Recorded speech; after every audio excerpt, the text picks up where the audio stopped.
Hello and good afternoon. It is just afternoon.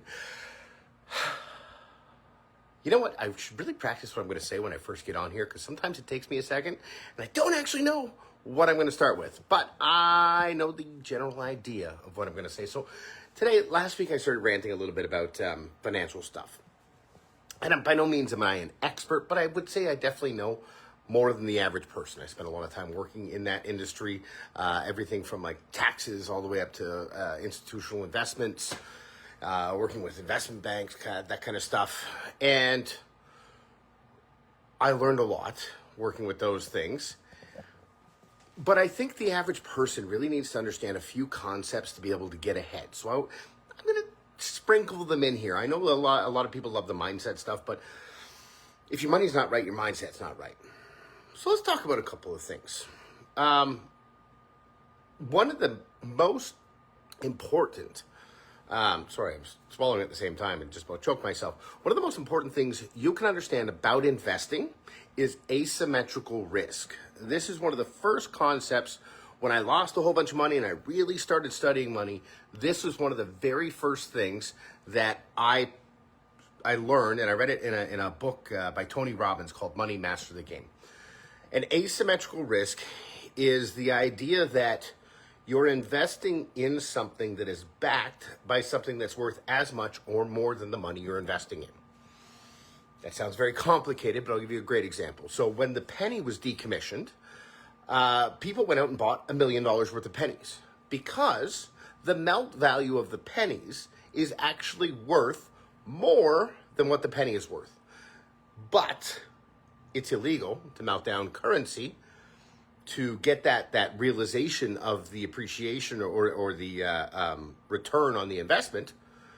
So if you never realize the investment, there's still $1 million worth of pennies.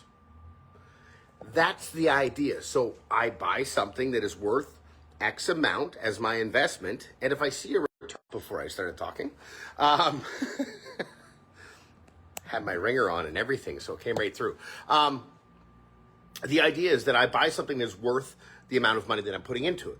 And no matter what happens, that value stays there. So one of the places that you can see an investment like this, so let's talk about stock market. Stock market's a great investment if you know what you're doing. But the fact of the matter is, no matter what it is, a company can always go to zero. And I know people are like, oh, I'm invested in this company and it'll never go to zero. And it's one of the dumbest conversations that you can have because every company can go to zero. If you look at Lehman Brothers in 2008, a 125-year institution folded overnight because of bad subprime mortgages in the U.S. But is a mortgage a bad idea? Oh, hey, that's a buddy of mine. Awesome. I will call him right back. Sorry, you texted me at the same time. Haven't talked to him in a long time. Got to stay on track. Feeling a bit like a squirrel today. If you invest in real estate for yourself, you buy a house, it's reasonable for you to expect that house will be worth that much value or more at a future date. Because over time, real estate has always traditionally gone up in value because they're not making any more land. Now, that being said, there are blips in the market where a house may be worth less value than it was last year, especially if the market's gone crazy and gone up one year and next year it has to balance out. I mean, that's just basic economics. But you can also invest in the debt on a house. So the mortgage itself is typically what a bank would invest in, right? Banks say, okay, I'll lend you $600,000 for your house, and you're going to pay it off over the next 30 years. And if you don't, I will take the house. So what the bank has done is created an investment for themselves that is asymmetrical risk, meaning the value of the house, they're betting the value of the house will always stay at as much as it is currently or more, and that you're going to make that payment, but even if you don't, they're going to take that house and still have the value of their investment. So where do we get a chance to do this? Well, there's a few things. By the way, none of this is advice. It's just fact.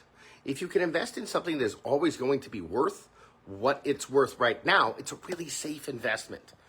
If you invest in something that could go up, could go down, then it's a little riskier. And I'm not saying one is worse or better than the other, but understanding the concept of asymmetrical risk is one of the basics for creating a portfolio. If you're going to have, a lot of people put money into fixed income or bonds, but short of government bonds are usually pretty good, but they're a low return over a long period of time. But they're typically considered a safer investment. GICs, guaranteed investment, but low returns. So where do we have opportunities to find a decent return with asymmetrical risk? Well, we can look at things like investing in mortgages. There's a bunch of ways you can do it. If you got some cash on the side and you know what you're doing, well, then you can invest in somebody's mortgage, lend them money on it. You can invest in a MIC, a mortgage investment corporation, where you bet on a company that's had a long, good track record of lending less than the value of the home. So there's asymmetrical risk there. And great thing about those guys is they're typically not lending 100% on a home. They're lending up to like 70, 75, 80 if you're a little riskier. So that means that home's value can drop by 20% or 30% before your money's even at danger, which is not all that likely in most cases. You could also look at mortgage companies that are exchanged or on the stock exchange, because those mortgages are always going to be, and this one's kind of an easy one to research. Look for good companies that have a good track record in lending mortgages, and if they've been doing it for a long time, well, then buy stock in them. One of the ones I look at personally here in Canada, and I think it's the granddaddy of all mortgage investment corporations, Atrium Mortgage. The value of their loans is less than the value of what they are on title for. Meaning, even though it's on the stock market, it's a mortgage investment corporation, so I can invest in that and reasonably expect that my money is not going to be worth less than it is when I invest it. Or my investment's not going to be worth less than it is when I invest in it. Now, I'm not saying this is not advice, this is not go find, but there's all sorts of stuff out there where you can find asymmetrical risk. Anything that is backing the investment. That's why real estate is always so good, because it's real estate. It's real. You can touch it. It's tangible. I'm not saying stocks are a bad idea. I'm just saying if you're going to have a basis for where you invest, make sure there's something backing it. That's your core. As the old adage, if you're younger, you can take more risks. As you're older, you can take more risks. Unless you're behind, then you might need to take more risks as you get older. But you have or you should have an education level that allows you to determine the level of that risk. But if you're looking for a basis in everything you're doing for investing, if you could understand one concept, if I could relay one idea that's changed the way that I looked at investing, it's asymmetrical risk, not putting your money in unnecessarily risky situations. There's a lot of great strategies out there. I'm not saying these are the only ones. There's great strategies in insurance and trust companies and all sorts of like infinite banking. I've had some great guests on the show over the last 3 or 4 years. But if you can understand one thing, it's asymmetrical risk. Having the value of your investment be worth at least as much, if not more, than the investment that you've put in personally, and being able to redeem that at any time without losing money. So look for places you can find that. Gold's a good one. Silver, precious metals, they're real. You can always turn that in. There will be fluctuations in the market, especially if you get to something. This is why I like mortgages, because the loan to value, the loan that you're giving out on a property is usually less than the value of the property.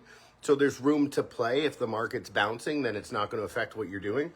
Not the same when you're looking at precious metals, because precious metals you're going to be buying at market rate and it'll go up and down. But it's still a pretty good place to be because you can trade it in for gold. You just have to have or silver, whatever. You just have to have the chutzpah and the wherewithal to ride out the ups and downs, that's a whole different part of the psychology of investing. I think that's enough for now. Yeah, that's probably enough. To look for ways, look for definitions of asymmetrical risk.